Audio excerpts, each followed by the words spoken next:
Olá! Hoje o tema do nosso episódio é sons ao pé do ouvido e o sono. Você é uma daquelas pessoas que adora ouvir uma música suave para embalar o seu sono? A música pode ter um papel incrível na qualidade do nosso descanso e estudos mostram que ouvir música calma antes de dormir pode ajudar a reduzir a ansiedade e melhorar a qualidade do seu sono. Por outro lado, você já parou para pensar como os sons do ambiente podem verdadeiramente afetar o seu sono? Eles podem ser um vilão na hora de dormir. E é sobre isso que hoje nós vamos conversar aqui nesse episódio com o nosso convidado mais que especial. Eu digo que ele é o nosso queridinho, o médico otorrino e médico do sono, Dr. Danilo Esguilar, que é mestre e doutorando em ciências pela Unifesp, é secretário do Departamento de Medicina do Sono da Associação Brasileira de Otorrinolaringologia e Cirurgia Cérvico-Facial. Além disso, Dr. Danilo também é nosso parceiro no INER, no Comitê Multidisciplinar de Estudos para serem desenvolvidos uma nova otimização de ambiente nesse ecossistema do sono. Seja muito bem-vindo, Dr. Danilo. É uma honra recebê-lo aqui com a gente. Obrigado, Débora. Obrigado mesmo. Para mim é um prazer, uma honra estar aqui falando com você. Parabéns aí pelo podcast, por tudo que vocês estão desenvolvendo, por toda essa produção maravilhosa. Então, eu só tenho a agradecer. Para mim é uma honra, um prazer. Obrigado. A gente que agradece poder sempre contar com a sua presença aqui, doutor. Bom, o episódio de hoje a gente trouxe você aqui para falar. Nós já tivemos outros médicos falando aqui com a gente e a gente quer sair um pouco do óbvio hoje, doutor. Como a gente já se conhece há algum tempo, eu sei que você tem uma quedinha aí por música, né? E a música, ela realmente tem um papel fundamental na nossa vida. Para mim, por exemplo, eu vejo a música como alegria. Eu acho que quando a gente está ouvindo uma música agradável, ela pode nos conectar com emoções que para mim, pessoalmente, que traz alegria. E aí eu queria entender com você, que você contasse para a gente um pouquinho sobre a música e o sono. Ela tem uma combinação positiva? Então, você introduziu bem esse assunto e um dos sistemas que a gente mais exacerba nesse momento, quer dizer, ou então um som, ou às vezes até um olfato, o cheiro de algo que eu estou tendo naquele momento, aquela sensibilidade naquele momento que vai me remeter a pensar em coisas do passado. Eu vou pensar, por exemplo, na minha infância, quando eu ia visitar a minha tia, a minha avó, então eu lembro de coisas assim, bastante prazerosas. Então o som, a música é capaz de ativar esse nosso sistema, chama sistema límbico. É um sistema do nosso sistema nervoso central que atrai essas emoções para que a gente possa remeter a estas lembranças do passado. E a música tem esse papel. Ela tem esse papel de fazer essa conexão com aquilo que nos deixa mais calmos, mais tranquilos. E é claro que isso é sempre uma conexão para com o nosso sono. Sim. Né? Então, se eu estou num momento mais otimizado, mais tranquilo, mais calmo, isso também reflete para uma noite boa. Que eu passe uma noite boa de sono, né? Claro que vão ter aquelas músicas que eu vou lembrar de um ex-namorado que eu não queria, por exemplo. Vai ter alguma coisa que eu vou ter. Efetivamente, a gente está sujeito às lembranças boas e ruins. Mas o nosso organismo procura ser positivista nesse aspecto. O sono faz isso para a gente também. Sim. O sono, principalmente no sono REM, nós consolidamos memória e nós descartamos memórias que não são importantes para a gente. Então, de certa forma, a gente consegue ser seletivo naquilo que nos torna bem, nos torna satisfeitos com aquela informação que nos chega. Sim. E é aquilo que é claro que eu quero que seja ditado para a minha vida. Aquilo que eu quero que seja prazeroso, satisfatório. Então, é claro que eu vou ir de encontro a músicas que me deixam mais tranquilo, mais relaxado, ativa meu sistema límbico e faz com que eu tenha um sono prazeroso. A busca por isso é muito curiosa, é muito interessante, porque a gente vai procurar ouvir músicas que nos tornam mais relaxados mesmo. Essa é a nossa maior busca. Agora eu tenho uma dúvida. quando a gente fala, né, da música e o sono durante o dia, se eu ouvir músicas que vão ativar essas minhas emoções positivas, eu tenho a tendência a ter um sono de mais qualidade. Mas eu me lembro quando eu era adolescente, a gente tinha aqueles aparelhos portáteis do nosso lado e tudo mais, e eu colocava música ali para ficar ouvindo música durante a madrugada. E ainda hoje eu escuto amigos meus dizendo que colocam o fone de ouvido e ouvem música para dormir. Algumas pessoas colocam meditação, sons da natureza. Eu mesma, às vezes, quando estou muito agitada, eu coloco o som da natureza para me ajudar a pegar no sono. E outras pessoas colocam música eletrônica e só dormem ao som da música eletrônica. Aliás, e passam a noite inteira com a música ligada. Isso ajuda positivamente, ou eletrônica, ou não, a não eletrônica, independente, mas a música enquanto você está dormindo. A medicina do sono não chega a preconizar a música ao longo de uma noite toda de sono. Tá. A música para embalar o sono é muito interessante, ela faz parte daquele momento da atmosfera para o sono, que eu gosto bastante. A gente tem um nome para isso, o ritual do sono. Então, que a gente pode associar à higiene do sono. Claro. Tá. A gente tem ali um banho morno, um chá do tipo camomila, erva cidreira, e aí a música entra nesse momento. Certo. A música pode entrar em consonância com uma meditação, por exemplo, né, porque toda essa preparação é fundamental para que a gente obtenha uma boa noite de sono. Tá. Agora, você permanecer ouvindo música, de certa forma, isso pode fragmentar teu sono. Porque a gente vai tendo microfragmentação ao longo de uma noite toda de sono. A gente faz os chamados ciclos de sono. Sim. Então eu começo assim na vigília, depois eu entro para um estágio chamado N1, depois N2, N3 e REM. E muitas vezes, nesse encerramento de um ciclo de sono, eu faço um despertar, ainda que breve. Mas, se eu tiver algum estímulo, e esse estímulo pode ser não só a música, pode ser um ar-condicionado muito forte, pode ser uma luminosidade muito elevada dentro do meu ambiente, faz com que eu acorde. Então, uma das pistas que a gente tem que avaliar, quando a gente está falando com pacientes, por exemplo, que acordam várias vezes à noite, é ver se não há algum tipo de estímulo inadequado. A música pode ser uma delas. Você está comentando um caso curioso, porque são pessoas que, teoricamente, não têm queixa. Não, eu ouço o tempo todo. Eu digo que uma hora a conta chega. Esse é o nosso medo. A pessoa, às vezes, não está se dando conta que ela está fazendo uma microfragmentação e está acordando mais vezes à noite, mas ela é jovem, ela não está cheia de vida, de energia, ela não está ainda com problemas cardiovasculares, metabólicos, circulatórios, mas isso em algum determinado momento da vida pode acarretar em algum destes percalços, desses problemas, essas comorbidades acabam acontecendo, e isso, de certa forma, nós vamos falar, como é que está seu sono? Você está se dando, mas sempre foi assim. Este sempre foi assim, nem sempre é algo salutar. Sim. Pode ter algum processo inequívoco nessa prática. E isso faz com que a gente tenha os problemas, os percalços, por um mau hábito. Tá. Então, esses maus hábitos podem acarretar nesses problemas do sono. E que às vezes a gente nem tem consciência de que tem esse mau hábito, porque entra naquela condição de sempre foi assim. Exato, né? Exato.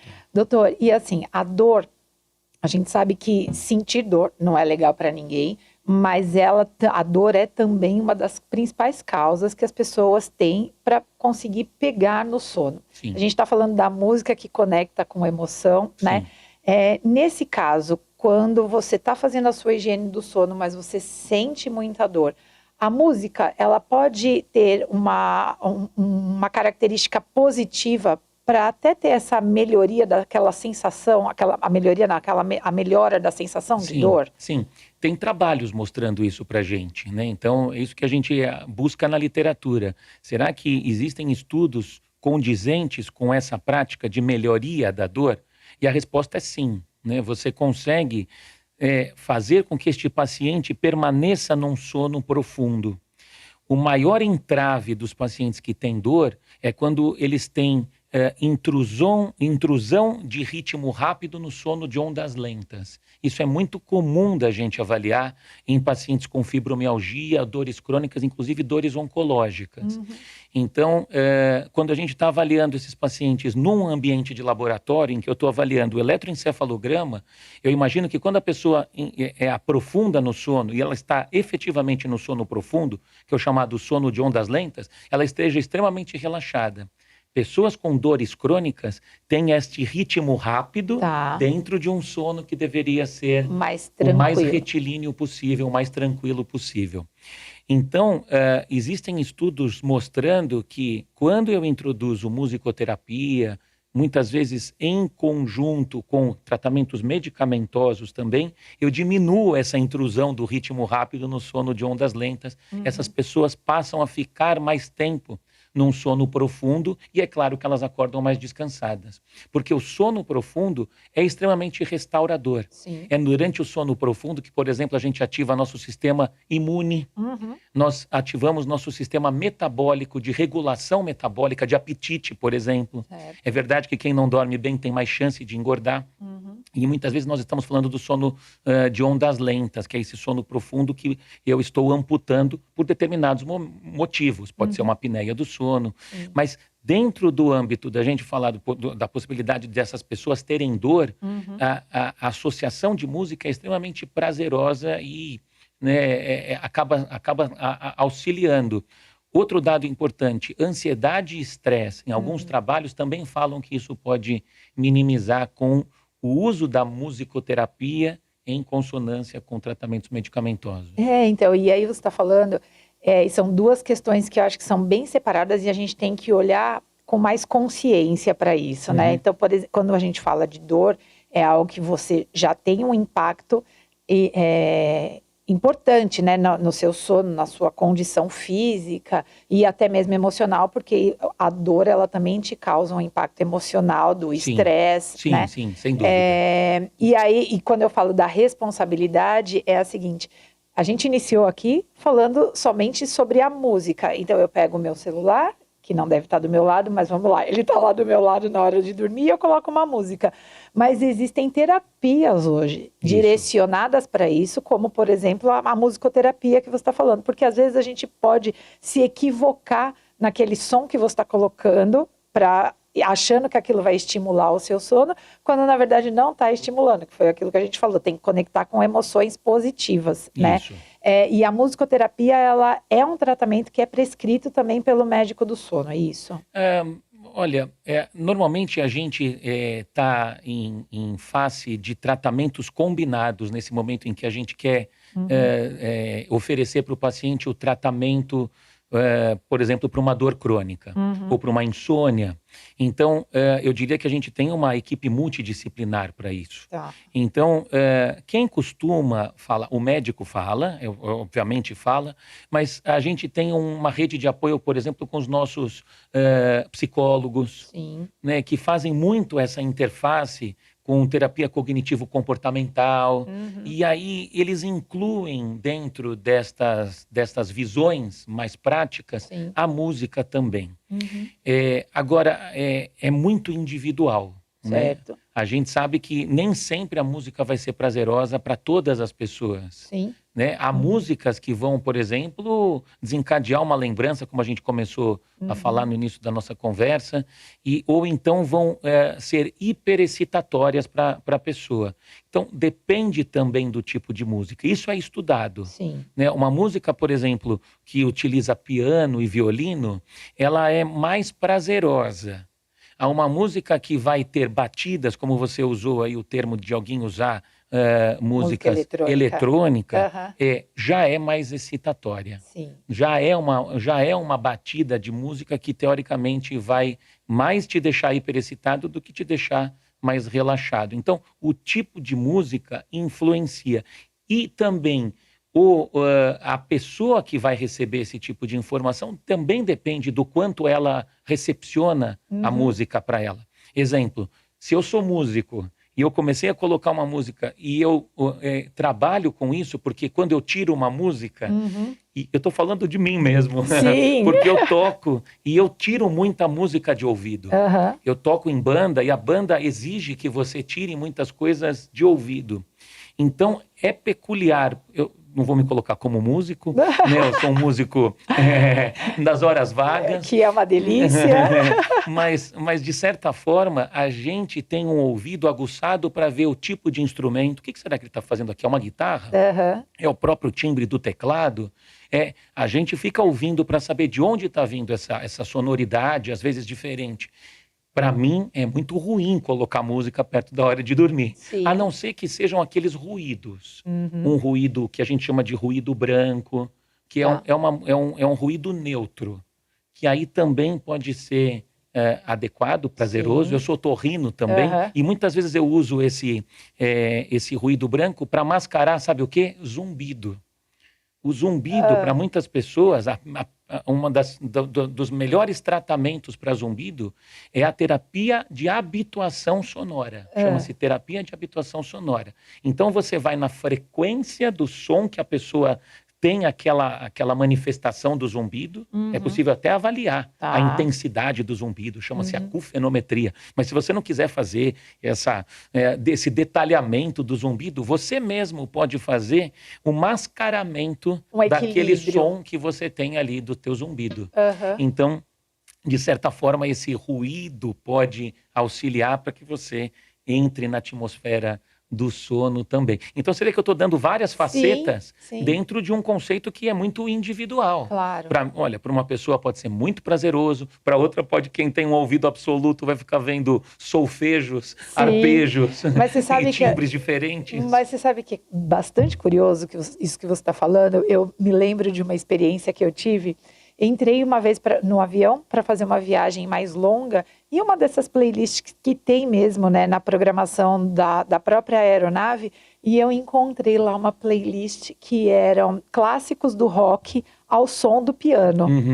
Gente, eu me lembro, eu me emociono, porque eu ficava emocionada com aquilo, de ouvir, aquilo conectava a minha emoção, mas não pela música em si, que era um clássico do rock, mas pela forma como aquilo estava sendo externado através do piano. E isso conectou com uma emoção que me fez pegar no sono. E na hora que eu cheguei em terra, a primeira coisa que eu fiz foi ligar para o meu marido e falar assim, você tem que ouvir essa playlist. A gente tem que achar, porque isso realmente é extremamente relaxante. E aí a gente volta, né? Uma pessoa que está com dificuldade de dormir, por ansiedade, depressão ou até mesmo pela dor. Quando você encontra um estímulo relaxante, que ele pode vir através de uma playlist que você teve a felicidade de encontrar, ou da musicoterapia, realmente pode ter uma ação bastante positiva. Não há dúvida, não há dúvida. Você busca sempre esse prazer, né? Sim. Isso é muito dado pela dopamina, né?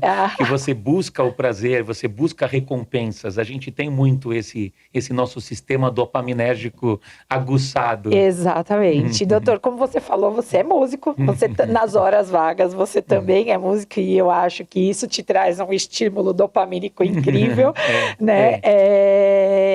E aí, assim, olhando sobre esse aspecto da sua experiência como músico, quais são os instrumentos musicais que podem mais estimular esse sono, que podem trazer essa sensação, que eu acabei de dar um relato pessoal meu? Quais são esses instrumentos? Então, como eu falei, o piano e o violino, eles normalmente são sons mais prazerosos. Tem estudo falando disso, né? Não é um achismo meu. Mas vão ter sons, principalmente os sons mais graves, que podem remeter a algum tipo de hiperestimulação. E aí você não conseguir relaxar. Então, o som de um baixo, por exemplo, um som de um violoncelo, por exemplo, pode remeter a um certo estímulo, ou algo também que sai um pouco daquele nível de frequência, uma frequência mais estridente, pode fazer com que as pessoas também tenham algum mecanismo de susto. Então, você está dormindo, de repente vem ali um estímulo. Ela tem que ser uma música mais monótona. Tá. Para que você realmente embale o sono, ela tem que manter mais ou menos uma mesma faixa de frequência, para que você não tenha hiperestímulos. Entendi. Então, normalmente é isso. Você tem que procurar aquilo que te satisfaz. Normalmente, os instrumentos são piano e violino, que são instrumentos maravilhosos. Eu toco piano. Ai, que delícia. Enfim, bom, mas você já falou um pouco aqui sobre a música e o bem que ela faz pra gente, mas ela também, e em casos que são uma música eletrônica, como a gente disse, ela pode trazer aí também algum prejuízo para manter o sono, né? Para manutenção do sono, é isso, né? O tipo de música e a quantidade desse som no sono. Nós já falamos que isso não é benéfico. Sim. Então, ter realmente mais esse cuidado para que você use a música para aquela atmosfera, mas depois saiba o momento de desligar e conseguir ir dormir de forma adequada. Ótimo. E aproveitando esse gancho de até que ponto que ela é relaxante, que pode te auxiliar ou ser prejudicial, a gente vai para um outro aspecto agora. A gente falou até agora daquilo que conecta positivamente e tudo. Agora a gente vem para um outro aspecto que é realmente o vilão do sono, que são aqueles ruídos extremos. A gente vive numa cidade como São Paulo e tem outras inúmeras grandes metrópoles aí pelo mundo, e que às vezes a gente não consegue se blindar desses ruídos externos que vêm da rua. Às vezes a gente mora em condomínios residenciais que também tem esse barulho aí. E aí eu queria que você contextualizasse um pouco a respeito desses ruídos específicos. Isso é assim, fundamental para a gente obter uma boa noite de sono. A gente sabe, por exemplo, quando a gente vai para o interior, que está assim, isento de ruído, você acorda e fala, acho que eu dormi melhor. Né? De alguma forma eu dormi melhor. Por quê? Menos iluminação, menos ruído, que é o que a gente preconiza dentro desse ritual do sono. Então é fundamental que a gente esteja num ambiente propício. De novo, existem as variantes. Eu já tive pacientes que falaram, doutor, sabe que eu acabo tendo um processo de rinite à noite? Eu digo, sim, mas você tem que desligar. Não consigo. Eu ligo o ventilador só para ter aquele ruído para embalar meu sono. Sim. E por consequência, eu tenho mais quadros respiratórios, de rinite, sinusite, enfim.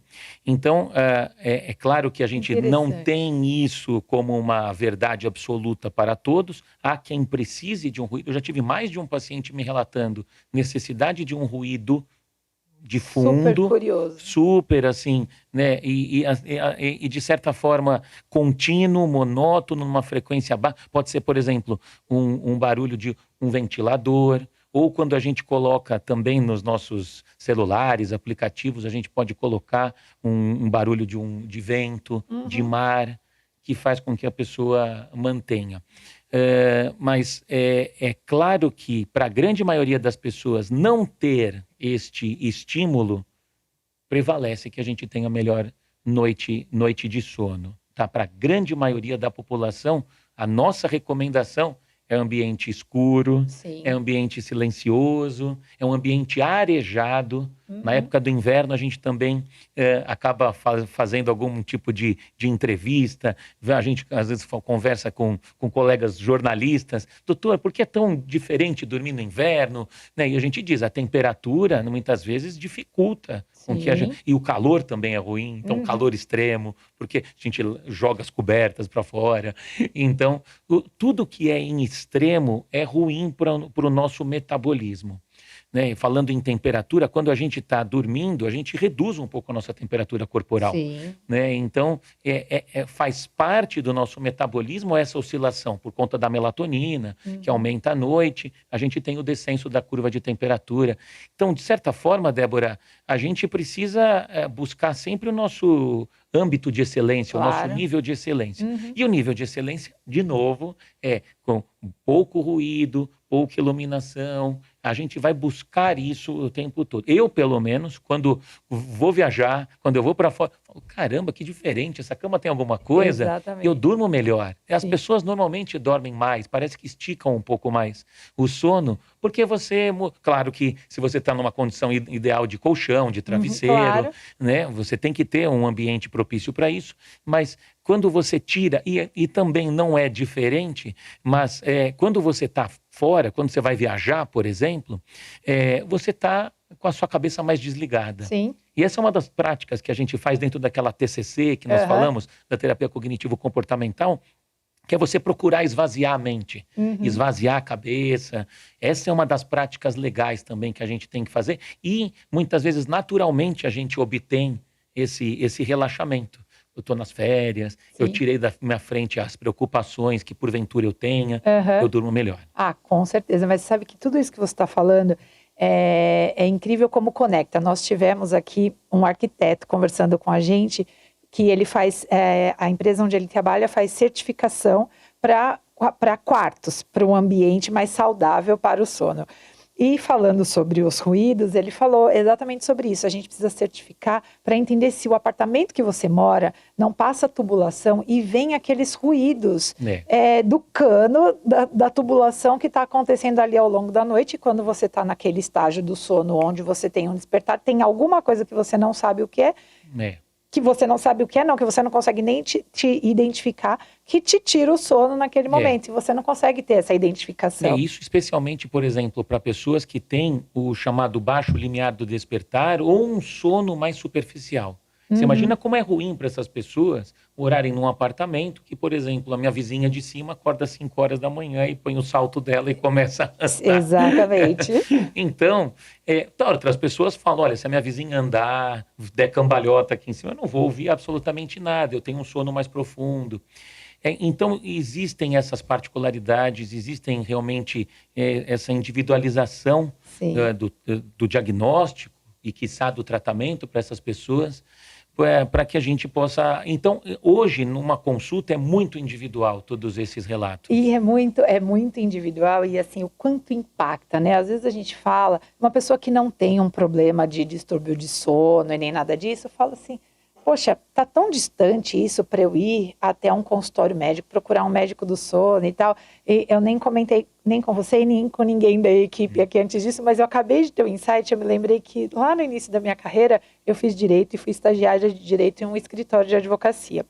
E um dos sócios desse escritório de advocacia, Dr. Valdir de Arruda Miranda, ele escreveu um livro chamado Perturbações Sonoras nas Edificações Urbanas. E o que motivou o Dr. Valdir a escrever esse livro, ele não dormia, né? E aí você fala assim, naquela época a gente falou assim, não, a pessoa é maluca, não dorme, fecha o olho e dorme. E não é assim, realmente pode fazer com que a pessoa fique completamente prejudicada emocionalmente, essa falta de sono ocasionada por um ruído. Uma privação crônica de sono. E isso, claro, em curto prazo você tem alteração de memória, de humor, de concentração. Em longo prazo você tem distúrbios cardiovasculares, até metabólicos, ganho de peso. Então, como isso realmente impacta na nossa vida? Você perder qualidade de sono acarreta você perder qualidade de vida por consequência.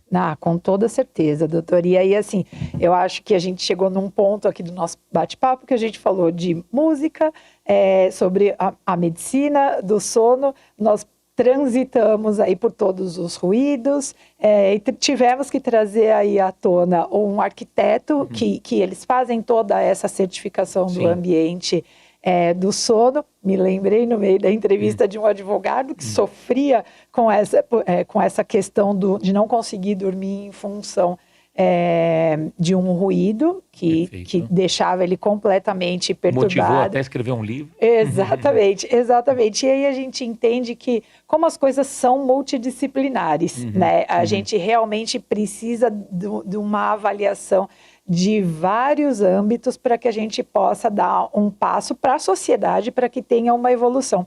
E eu queria aproveitar que você está aqui com a gente, que você comentasse um pouco, né, há algum tempo atrás, a gente convidou, nós do INER, convidamos você para participar do nosso comitê multidisciplinar de estudos para a evolução dessa otimização do ambiente. E nesse comitê nós trouxemos, né, médicos, trouxemos arquitetos, engenheiros, e aí eu queria que você comentasse um pouco sobre a importância de ter grupos que estão debruçados em olhar sobre esse aspecto, para que a gente possa trazer aí um avanço para a sociedade, que as pessoas possam entender isso com mais seriedade e o quanto que o sono impacta de fato nas nossas vidas. Você tem razão, Débora. Primeiro, agradeço também, é um prazer a gente estar em parceria nesse projeto.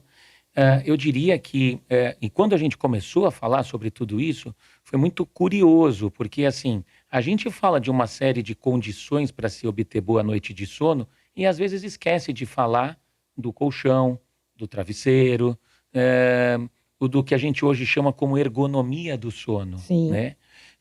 E é fundamental, porque a gente falou, por exemplo, que um ambiente quente pode me acordar, mas também um travesseiro que me deixa com uma dor no pescoço também me acorda. Sim, né? é. Então, a ideia é que a gente otimize o maior número de características para se levar uma boa noite de sono para o nosso paciente. Sim. Então, quando nós começamos a conversar sobre isso, eu falei, acho que faz todo sentido a gente ter essa equipe multidisciplinar e que fale das diversas possibilidades para levar esse paciente a obter melhor qualidade de sono.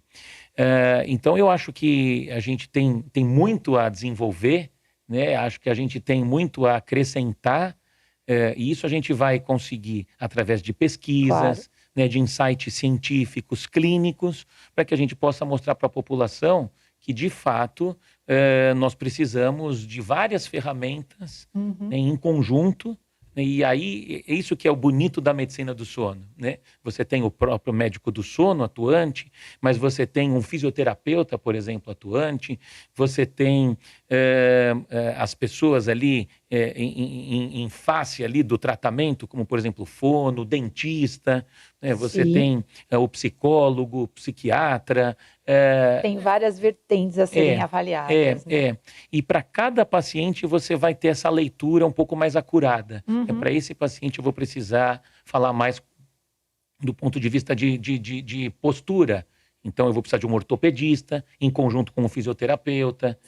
Para esse paciente não, acho que ele é mais um quadro de insônia. Então ele podia fazer uma terapia cognitivo-comportamental com psicólogo, tratar com o médico do sono. Para mim fica muito claro quando eu lembro de um episódio que até a doutora Andréia, sua esposa, me contou, falando a respeito de um paciente dela. Ela é dentista especializada em sono, e ela me contou de um paciente que fazia o tratamento com CPAP e ela já estava decretando ali a falência do tratamento quando, de repente, o marido da paciente mandou uma fotografia para ela e falou, opa, peraí, é o travesseiro. Então, como as coisas de fato influenciam na evolução de um tratamento ou até mesmo na evolução de uma comorbidade, né? Sem dúvida, sem dúvida.